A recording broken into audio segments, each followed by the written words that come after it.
Friends, आज की short analysis में हम डिस्कस करेंगे एक्जो नोबल इंडिया स्टॉक के ऊपर। दोस्तों, ये स्टॉक अगर आप देखो तो नवंबर 2024 से करेक्शन के अंदर चल रहा है।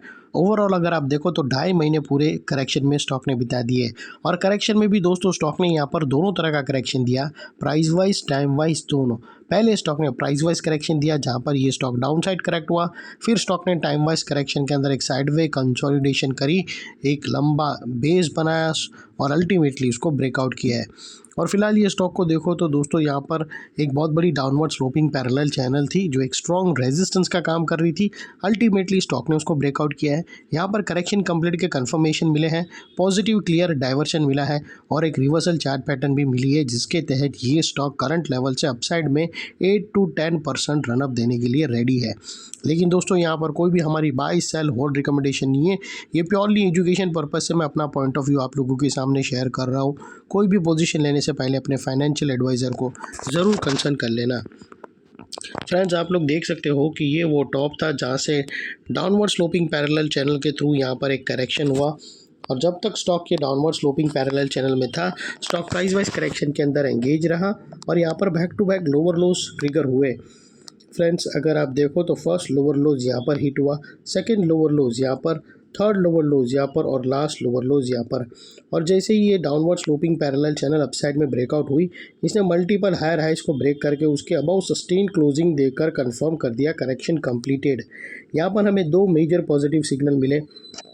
पहले तो इसने डाउनवर्ड स्लोपिंग पैरेलल चैनल को अपसाइड में ब्रेक किया जिसके वजह से जो स्ट्रेट डाउन साइड फॉल आ रहा था प्राइस वाइज करेक्शन का, अल्टीमेटली वहाँ पर ब्रेक लग गई। सेकेंडली, इसके अंदर जो back to back lower lows trigger हो रहे थे वो स्टॉप होकर उसके अगेंस्ट में first time higher highs register हुए क्लोजिंग बेसिस पे, जो हमें कंफर्म करता है कि स्टॉक के अंदर बॉटम लग गई है, करेक्शन कंप्लीटेड और ट्रेंड इसका चेंज हो चुका है। करेक्शन का ट्रेंड बाई साइड की तरफ शिफ्ट हो चुका है। अनलेस एंड अनटिल यहाँ पर कोई नया लोअर लोज ना मिले या पुराने लोअर लोज के नीचे क्लोजिंग ना मिले, तब तक हम यही मानकर चलेंगे कि यहाँ पर बॉटम लग गई है और अपसाइड मोमेंटम के लिए ये स्टॉक रेडी है। और फाइनली दोस्तों बात कर लेते हैं यहाँ पर डाइवर्शन का। तो दोस्तों अगर आप RSI डालकर चेक करो तो इवन डाइवर्शन भी आपको यहाँ पर पॉजिटिव क्लियर डाइवर्शन विटनेस होगा। प्राइस एक्शन के जो लास्ट लोअर लो स्विंग अगर आप देखो तो यहाँ से दोस्तों वो डाउन साइड की तरफ टिल्ट हुए हैं और वही RSI के देखो तो वो अपसाइड में टिल्ट होकर यहाँ से हमें ब्रेकआउट मिल रहा है जो एक अपसाइड मोमेंटम पंप कर सकता है स्टॉक के अंदर। और अल्टीमेटली दोस्तों यहाँ पर बात कर लेते हैं चार्ट पैटर्न की। तो फ्रेंड्स, अगर आप देखो तो यहाँ पर हमें एक ज़बरदस्त ट्रायंगुलर चार्ट पैटर्न ब्रेकआउट होते हुए क्लियरली विटनेस होती है। दोस्तों अगर आप देखो तो यहाँ पर हमें ट्रायंगुलर चार्ट पैटर्न होती है, लेकिन दोस्तों स्टॉक ने एग्जैक्टली नेकलाइन पे क्लोजिंग दिया है, हमें नेकलाइन के ऊपर क्लोजिंग चाहिए।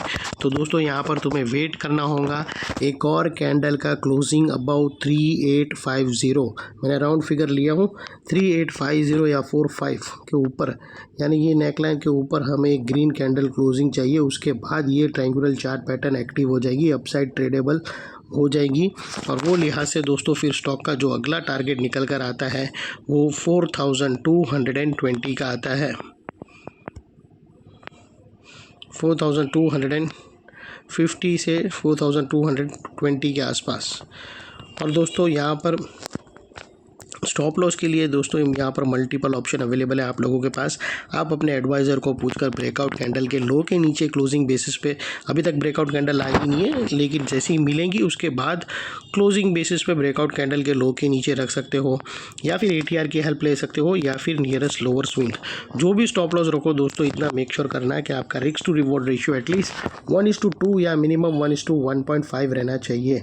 और फाइनली दोस्तों नेकलाइन के पास का ये वाला एरिया बहुत ही इंपॉर्टेंट बनकर ट्रिगर हुआ है जैसे ये ब्रेक होगा, बिकॉज दोस्तों यहाँ पर मल्टीपल पॉजिटिव फैक्टर्स हमने यहाँ पर ये एक्शन में आते हुए देखे। यही एरिया पे दोस्तों हमने डाउनवर्ड स्लोपिंग पैरेलल चैनल को अपसाइड में ब्रेकआउट होता हुआ देखा, लोअर लोज हमें हायर हाइज में शिफ्ट होते हुए मिले। यहाँ पर ही दोस्तों हमें positive clear diversion price action और RSI के बीच में मिला और यहाँ पर ही दोस्तों एक बहुत बड़ी ट्रायंगुलर चार्ट पैटर्न भी ऑलमोस्ट ब्रेकआउट हो चुकी थी, लेकिन क्लोजिंग बेसिस पे उसने नेकलाइन के अंदर क्लोजिंग दिया।